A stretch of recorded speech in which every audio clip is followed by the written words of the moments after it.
What's up, everybody? I'm Matt Brody, and today I wanted to share with you something I've been working on. So behind me here is the beginnings of our micro-crawler course. That's hard to say, micro-crawler course for our Axial SCX24 Jeeps. So Will and I have been having a blast just playing with them. I've taken them out. We've been rock crawling around the neighborhood and all this kind of stuff, and it's been a lot of fun. But we wanted to go ahead and build an official course, and I got kind of to this stage, and I realized it might be something you want to see and kind of see how I'm doing it and maybe give you some inspiration if you're looking to build your own, because I'm making it basically for free out of materials that are super easy to come by, mostly trash and stuff, and it's super light so you can carry it around anywhere, hang it up, whatever. It's not going to be like heavy and made of wood and actual rocks and stuff like that, but I think it's going to be a lot of fun. So the basic fundamental core of this is just styrofoam that I stacked up.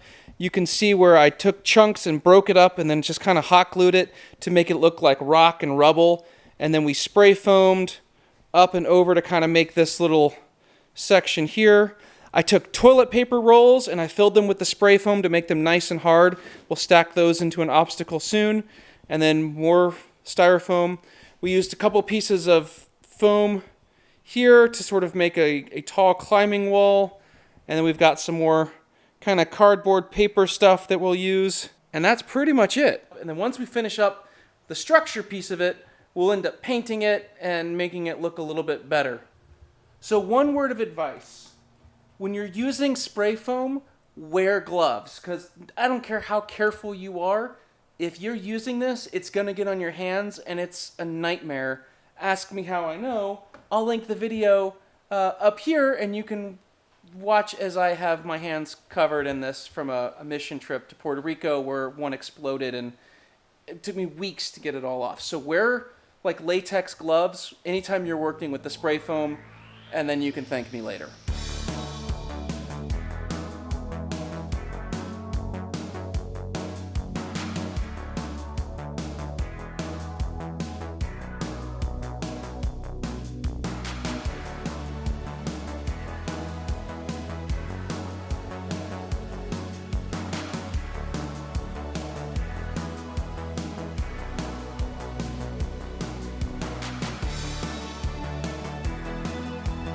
So we did a little testing. We figured out that this here is pretty much the max angle that the trucks can go up and down. So the question is where exactly to mount it, how to keep it firm, but also how to get the trucks to the obstacle and then off the obstacle. So we're trying to work that out right now.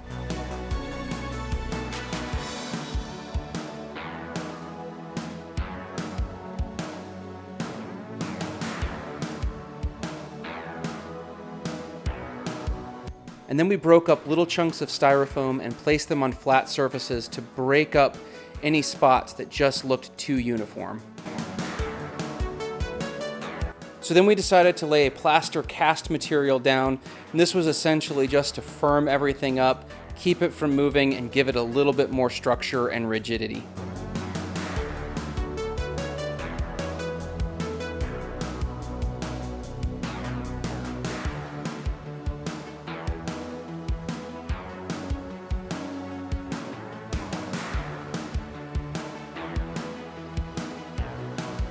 All right, the table is pretty much put together. Everything is dry. I'm super excited about it. It looks so much fun. So now we're gonna paint it. Not gonna go too crazy with this, just a couple of different spray paint layers to break up the pattern. So a darker base coat and then some browns and some lighter browns and some other little fun goodies. Not going for an ultra realistic look with this, but definitely going for something that looks a little bit more fun than just white styrofoam.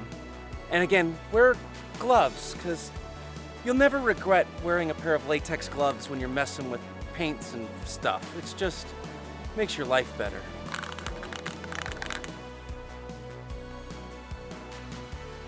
And I'm also not going for 100% coverage. Giving a couple of spots that look a little different, just kind of break up the pattern a little bit, makes it feel a little bit more realistic without having to do a lot of extra work.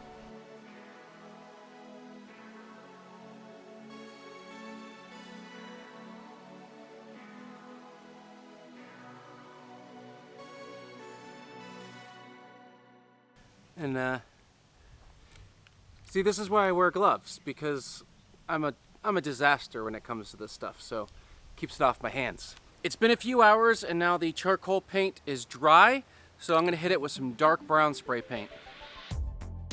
The goal with the dark brown is to break up all the black. There's a couple of sections here, particularly with the spray foam, that look more like a wet mud, so those got a heavier dose of brown. And then the broken pieces of styrofoam got a little light dusting just to break up the contrast a little bit and to provide some different textures and tones to just sort of make it look reasonably more realistic. Again, not going for ultra realistic or anything like that, but just a little bit better than solid black. And then we're gonna go over this layer with a light brown to sort of add some highlights. Once the dark brown was finished drying, I hit it with some light brown just to break it up a little bit, add some highlights, and really finish off the look. All right, so just when I thought I was done, I ran an errand and ended up going to the Dollar Tree and found these bags of like moss and debris, like, you know, floral sorts of stuff. Anyway, they're gonna make awesome little details on here that I think will really just take it to the next level. It's fine as an obstacle course how it is, but I think this is just gonna make it look that much cooler. But some hot glue and this, and we are done.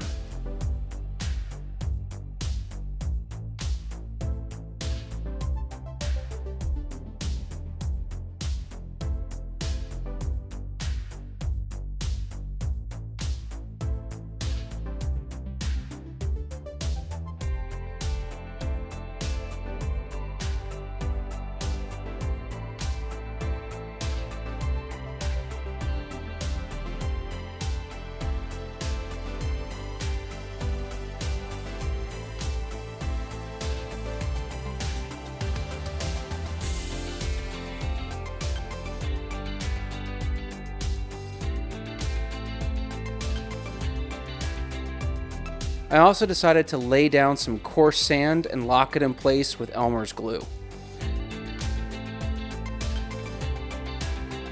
All right, I'm super proud of this. I have to say it. I'm really impressed with myself for this. I think the little highlights, the little grass sections, all that really add to it.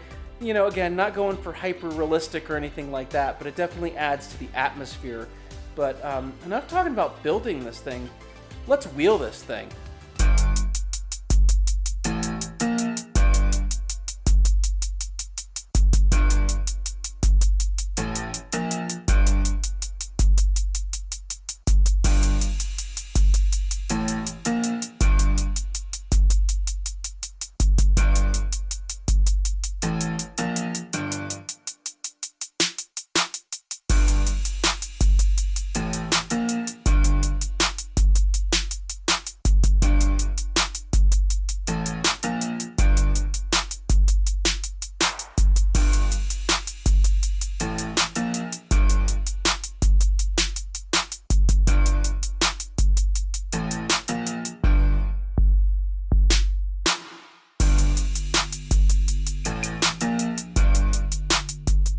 So as it turns out, the climbing wall became one of the hardest obstacles on the whole course.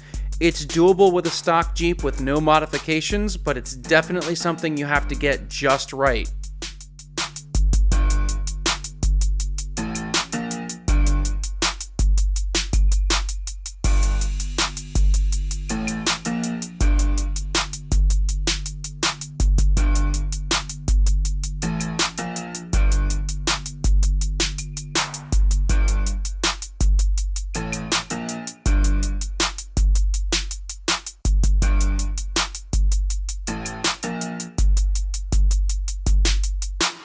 Another tough challenge was this ledge. It was hard to get the Jeeps up.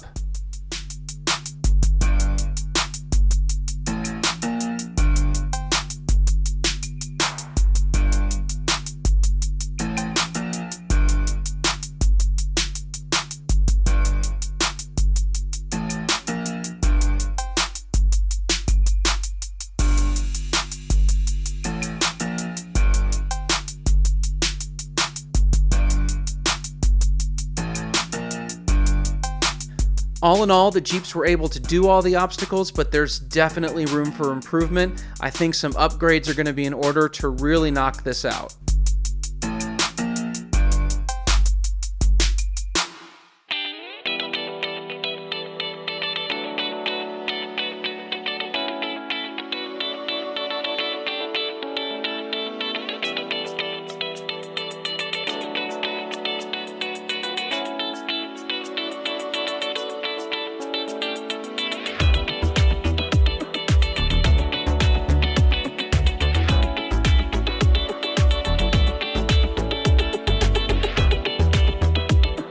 So I definitely think we're going to end up doing some upgrades to the Jeeps later to make some of these obstacles a little bit more doable.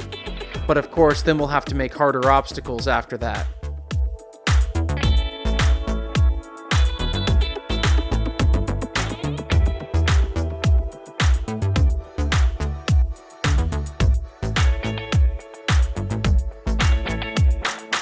I think we built this course just tough enough for the stock Jeeps to do. There are some things that you have to hit just right and really work at to make it work.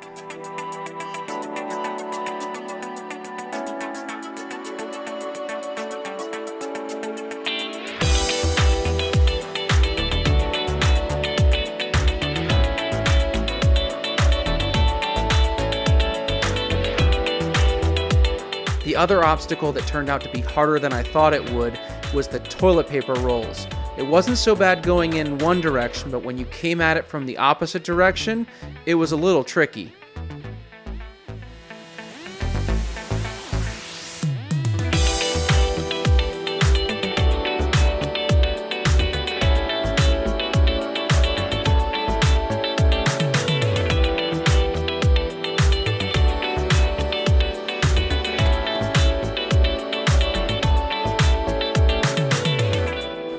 So this has turned out to be really fun, and we've had a blast playing with it, but one of the other things that I love about it is that it's just super light. You know, like I can pick it up with one hand, no problem, so I can store it just about anywhere there's enough room. I don't have to worry about it being heavy.